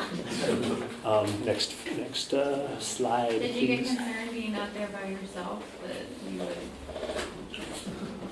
I don't know. That seems like that would bother me a little bit. Like, You look a little concerned there. Yeah, isn't that a great photo? Like I said, the scorpions concerned me because they were a little bit beyond my control, you know, like one of them sneaking up on me or something, but I really think that was pretty irrational. I generally don't. I really like being alone out in the middle of nowhere. I'm way more likely to get cranky when I see other people, to be honest. I've been talking a long time. If anybody's got to go, I understand. Yeah, I mean, I was not trying to put on a face. That is, I'm pretty sure that's me trying to smile. That's me putting on my brave face. That I'm going, everything's fine. Yeah, that's the state I was in when I reached the South Rim that first time. And so I holed up in that bathroom. Oh, and there was horrible winds, and it was just like blowing my eyes and mouth full of grit and sand. I mean, there were like 30, 40 mile an hour gusts of winds. There were a couple times where I was sort of was actually like staggered over toward, the exposed side of the trail. And I didn't quite go over and stand with my face against the wall, but I did hug the wall for the rest of that ascent. So when I got up there, I was shivering. I filled up all my bottles and went in the bathroom, put on all my layers, laid down, drank about 3 liters of water, ate a bunch of food over about 2 hours, and eventually felt substantially better enough that I thought it would be a reasonable decision to drop back into the canyon again and go for another crossing. But it was a big question mark, and that was it was scary in that aspect. It was demoralizing. It was challenging, and really all of those things were wonderful because I'd really never been there before where I didn't know if I could do it. And that was only 41 miles deep. On the Double Wonderland, I was like 165 miles deep and feeling like, yeah, I've got this, no problem. So, all of that, just having the canyon kick my butt and hand it to me on a platter like that was, horrible and wonderful at the same time because I really hadn't ever experienced that. Let's keep burning through slides. Yeah, so that was the decision. That was it. That was like the decision I had to make was when I could head down that again if I thought it would be reasonable. And I really took everything into account. I was thinking about if something went wrong, about rangers and search and rescue and like the people that have to try and help me out and all of that. But when I decided that I could do it, I really felt that I could. And from then, I never hit a low point like that again. I felt pretty solid from there on out. How's everybody feeling? Do we want to go with more questions or keep moving through slides or turn the lights up and party a little bit? See the slides, yeah. Okay. That says the sun was coming up. Yeah, and that's just the Grand Canyon. That's what it's like. Yeah, just looking at those pictures, it almost feels like it's changing my brain chemistry, like putting me back into that mindset. So that's back at the north end of Bright Angel Canyon again, looking south as I was nearing the North Rim for the second time.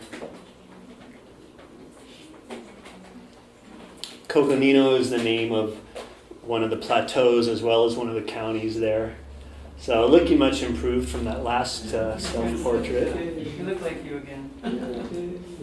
Isn't that photo great though? I look like some sort of, I kind of remind myself of, since Matt put Muppets in my mind recently, of Beaker. Remember how Beaker always looked, he was like, and he was like worried.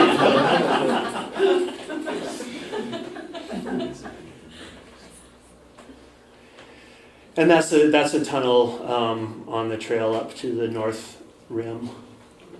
Things like that just always amaze me what human beings do. That's the sort of stubbornness that I lay claim to, and to me that's the sort of stubbornness that's a skill in ultra running, and it's such a uniquely human thing to think like, you know what, this chunk of the mountain is in our way.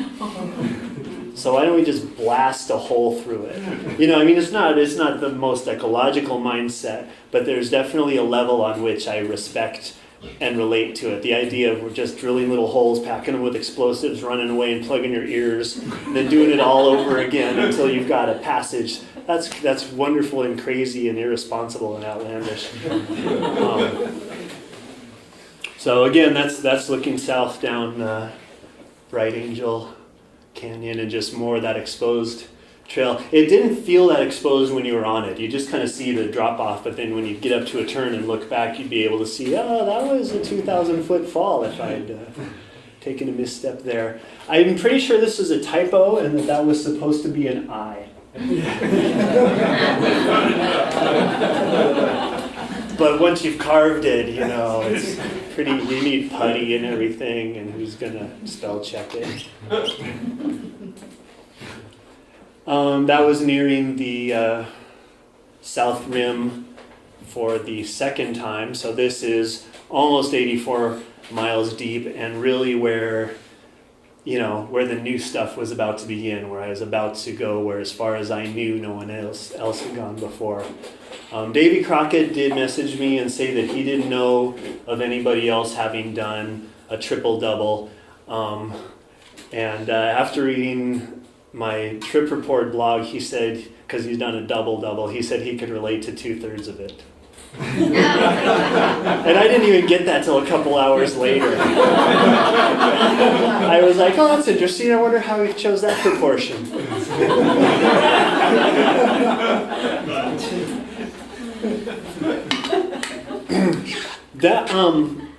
Again, this is just the South Kaibab. You can see this is a mule urine-free stretch of trail at the moment. I like this photo because it has kind of an MC Escher feel to it. It almost looks like it's ascending, but then it's descending at the same time. But it's descending, it's looking down the trail. But I just like that perspective. Yeah, you can go to the next slide. It's nice how they have the trails lined like that. I mean, I use a headlamp and a waist lamp so for anybody that runs through the night, if you have 2 light sources, it makes a huge difference. So 2 sources, you get 3 dimensions of light, and it would just be right in that. You wouldn't be able to see anything off the side. You just would get this nice little myopic spot that you were looking at, and I enjoy that. And oh man, if I was more professional, I would know what kind of lizard that was. It's a Grand Canyon lizard. But there were a bunch of those. They were pretty quick too. I don't know how realistic it would be to try to survive on them in a survival situation. And I never saw any snakes, I did see one snake, and I wasn't able to identify it. It was banded. It could have been a coral snake. I do have a photo of it, but not in here. There are a lot of poisonous snakes in the Grand Canyon, but I didn't have any interactions with them. And generally, most people that are bitten by rattlesnakes are handling them. Statistically, the vast majority of people bitten by rattlesnakes are handling them. So I don't handle rattlesnakes, and I've never been bitten by one. They're my favorite type of poisonous snake because they warn you, which is really cool. That's like a favor. They don't even owe you that, but they're like, hey, watch out, I'm a rattlesnake. It's like, cool. Very sorry, do what you were going to do. Yeah, and they eat mice, which is cool because mice are annoying. So what's over there? What are you looking at? That's me trying to act like I'm not taking the photo. That's all it is. I'm like, there's a candid shot. I didn't even know this was That's what I was trying to achieve. That's what I was trying to achieve with that, yeah. Hey, Ross, so the green pack is all from the backpack? Yeah. Could we go back to that previous slide, please? Yeah, that pack has a built-in pack cover and a built-in, it's kind of a rain dickie, which is really fun because I'd never owned any sort of dickie before, except for the pants like cholos wear, but that's the brand, right? But yeah, it comes out of the top of the pack, and you can actually deploy it without removing the pack. So the pack cover is in the bottom of the pack. I was able to unzip it, and I would bend over and flip it up like that, and then grab it and fit it on the pack, and then unzip the top and pull this thing out and push my head through, and then it has Velcro, and you wrap it around your body, and it Velcros together. So it's really cool because you could deploy it, and then you could actually take it off and stow it again without removing the pack. So if you really want to get a horrible heat rash on your back due to never removing your pack, this is the way to do it, because I did. Heat rash? Huh? Did you get a heat rash? Yeah, I did. Or chafing or any of that stuff? We haven't asked that question. That's the only thing I got was a heat rash on my back. That would be the one thing about that pack. And it has a like a foam pad which is removable, and I didn't remove it.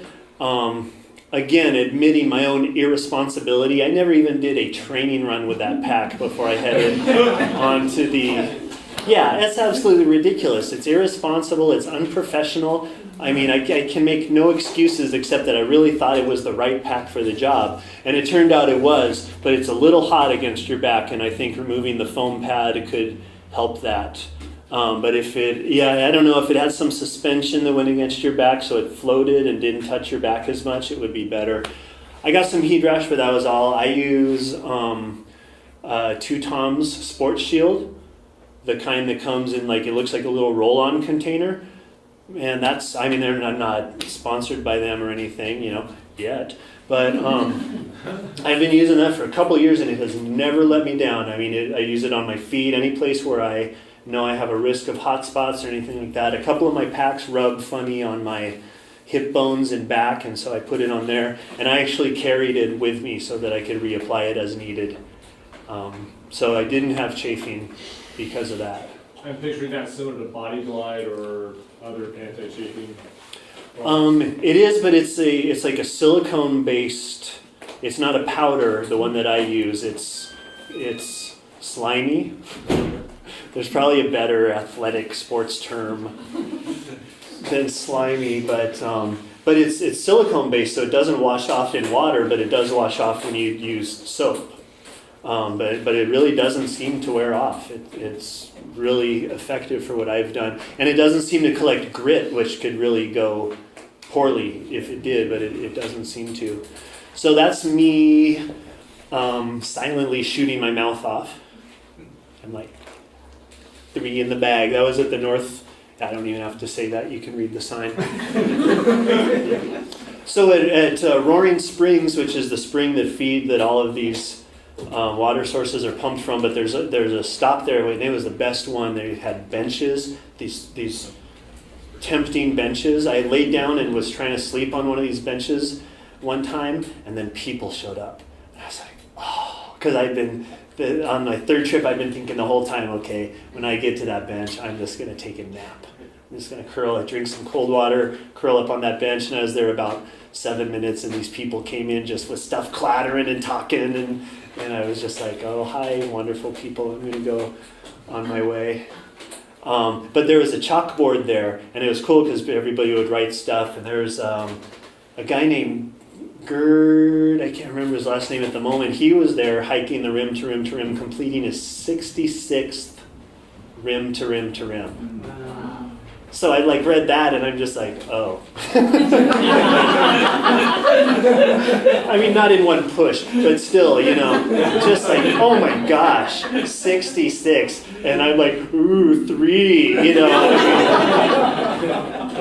It's cool because there's all these different ways to approach something like this that puts it in perspective, where people can do it in their own way and achieve something which is just remarkable, which is extraordinary. And so for him, it was having this career where he'd come back, this 66, and that's not even his final time. He messaged me and he plans more in the future, but I saw that and I'm like, wow. I mean, I've come up with better things, but I really felt like wow expressed it really well. And I wrote on there, that I was attempting the triple rim to rim, and then each time I'd come through, I wrote like 1 down or 2 down.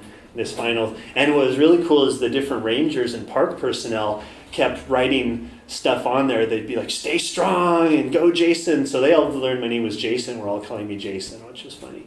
Which is my name, by the way, for people that don't. They spell it right?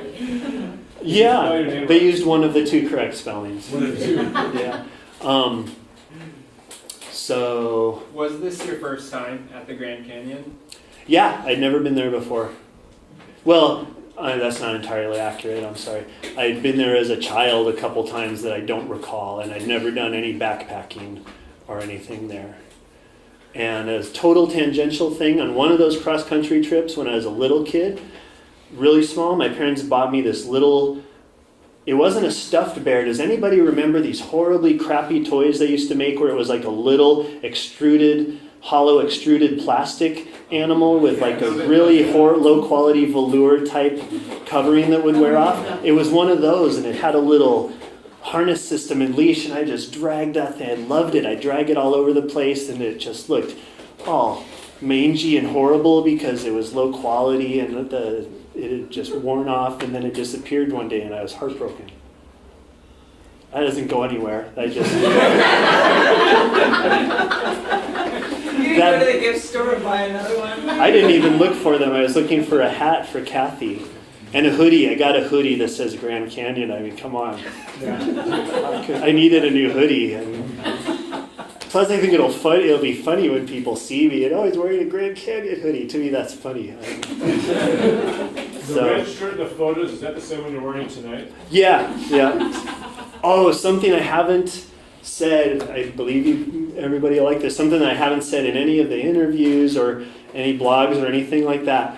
In an interview with Tim Noakes that I heard a couple of months ago, the one thing that really stood out that he said, this is talking about waterlogged and all that, talking about salt and salt capsules for muscle cramps. He said that taking a salt capsule isn't going to do anything for muscle cramps, that there's no biological means by which metabolizing salt in your stomach will then send it to your muscles to relieve cramps. He said that the way that salt relieves cramps is that it is a neuromuscular. It's a neuromuscular response. So when your tongue tastes salt, it sends a message to your brain, which sends a message to your muscles and relieves the cramp. So to test this, when I felt cramping in my calves, I would lick the salt from my shoulder.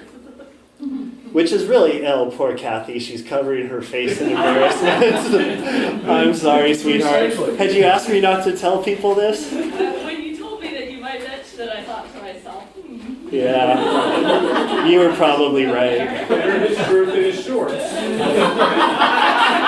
his socks, as we've already determined. Yeah, well, I don't know that I would be limber enough to access any of my salt stores other than the ones on my shoulders. But it's not a good idea because really the components of sweat are no different from the components of urine. I mean, that's true. But except that, I mean, there was a salty residue. It seemed to work. I recommend everybody try it. Wholeheartely. I'll get back to you August 29th on that one. Nice, all right. You know what? What's funny is you're all going to think about it. You're all going to be having cramps deep in some run, and you're going to see like evaporated salt. You're going to be like, no, I can't. Okay, I'm going to, but I'm not going to own up to it. I just told Kristen and I'd offer her my shoulder when I paced her during Pigtails. liking ourselves and There you go. I mean, you don't have to be as uncouth as me and actually like lick, you could always wet your finger and be a little more dainty, or, you could scrape some into your palm. I'm sure the methodology could be improved upon, but I don't know. It seemed to work. It's not me, it's Tim Noakes. Holding me and lending a hand. Yeah, or a shoulder to cry on.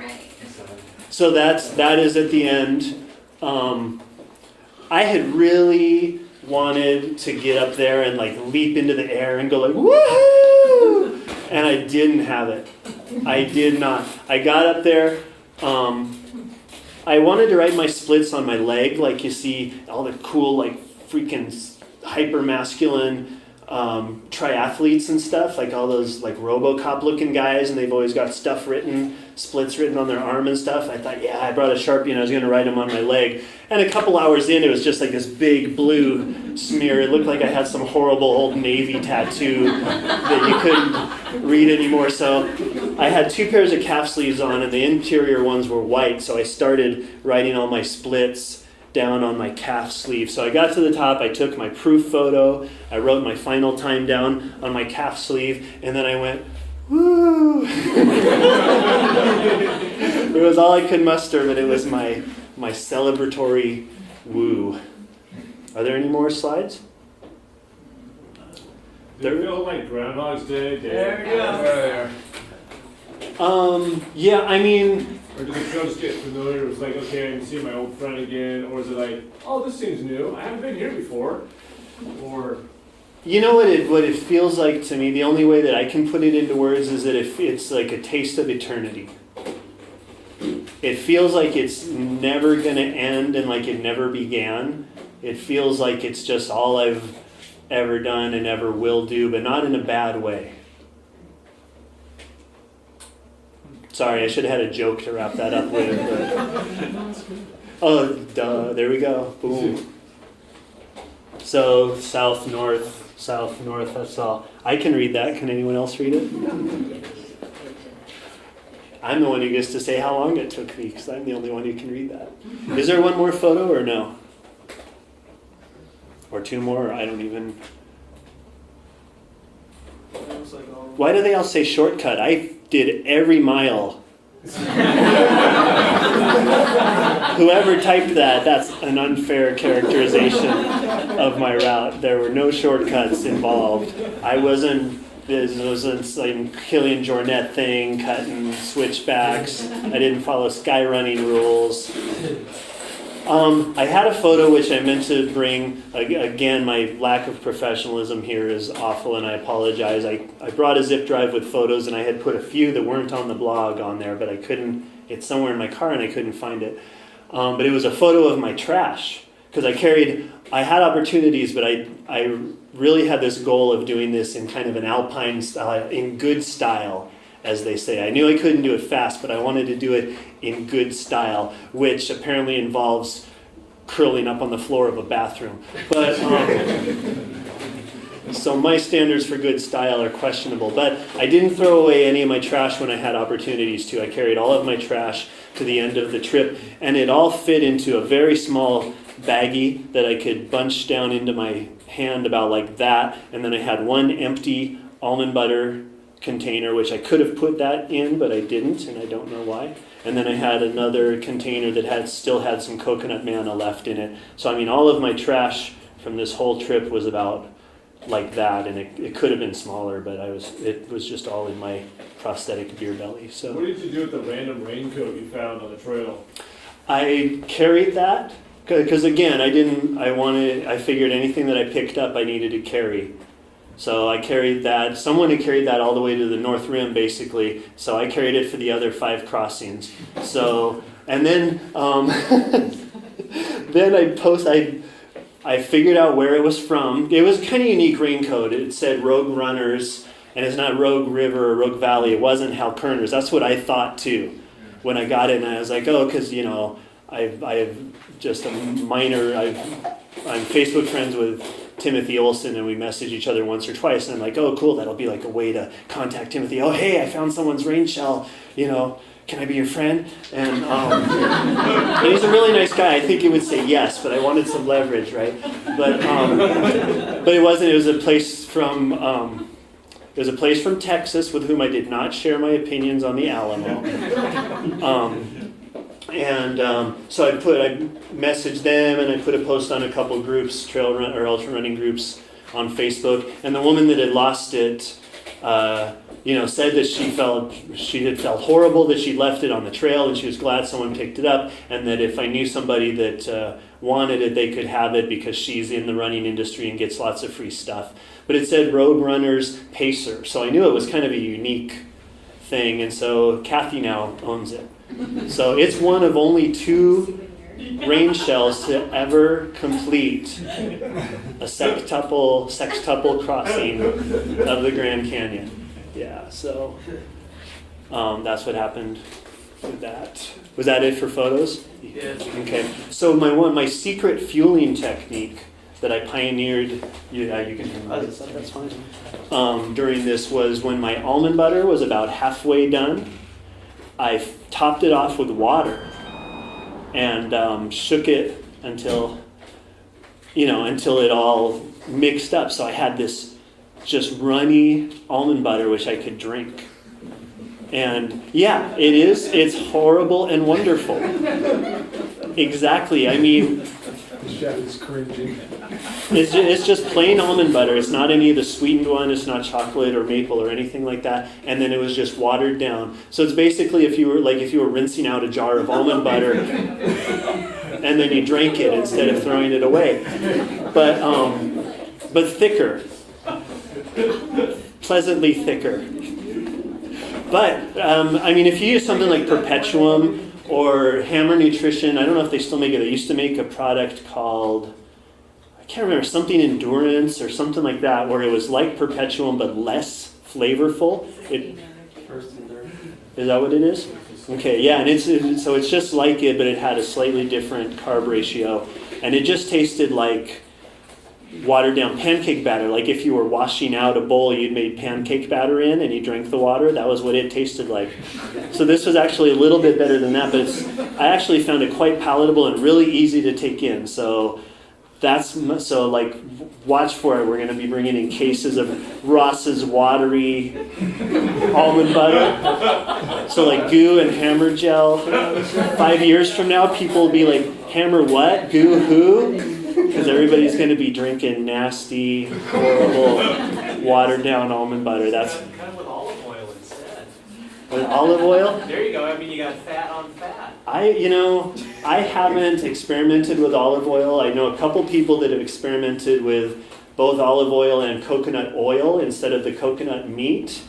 And they have ended up with the sort of intimate knowledge of a restroom that you probably thought I was alluding to earlier. I mentioned that a lot of the thru hikers on their dinners, you use the instant mashed potatoes, glug. Slam an extra 300, 400, 500 calories in there. That makes sense, but you've got the potatoes to absorb it. Yeah, I wonder if what they do is absorb it, but yeah. To interact with it. Yeah. But, and I will share one more thing.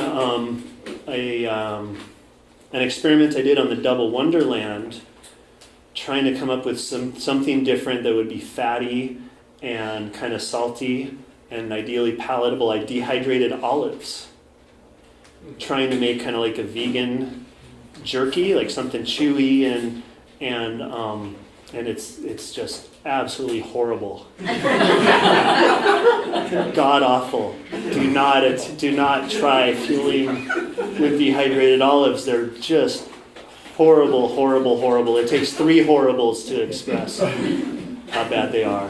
And they gave me a really acidic stomach, which is something that almost never happens to me. So horrible plus acid stomach. So there you go. Well, thanks very much, everybody, for thanks, Rob. One of the most entertaining speakers so far that we've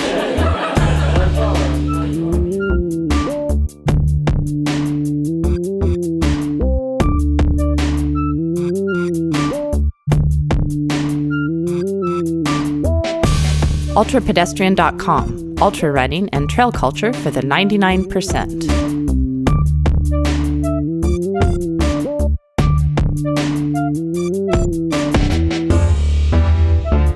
Join us again next time for our originally planned coverage of the Lumberjack Endurance Run's 100-miler in Washington State, an interview with Iditarod 350-mile finisher Brandon Lott, a look ahead at the upcoming FKT and thru hike season, and much more in the 3rd episode of the Ultra Pedestrian Podcast.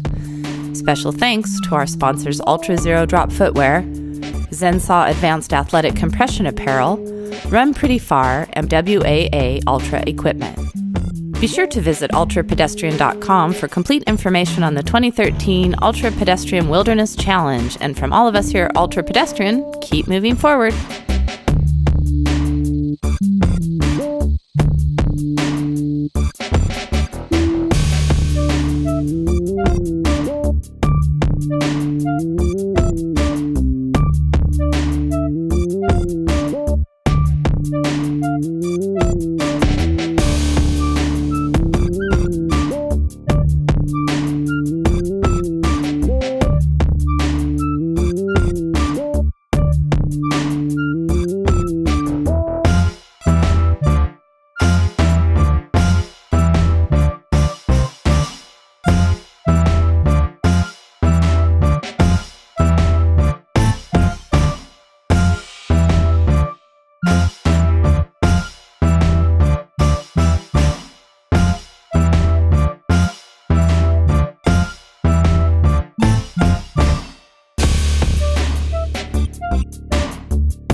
Bye.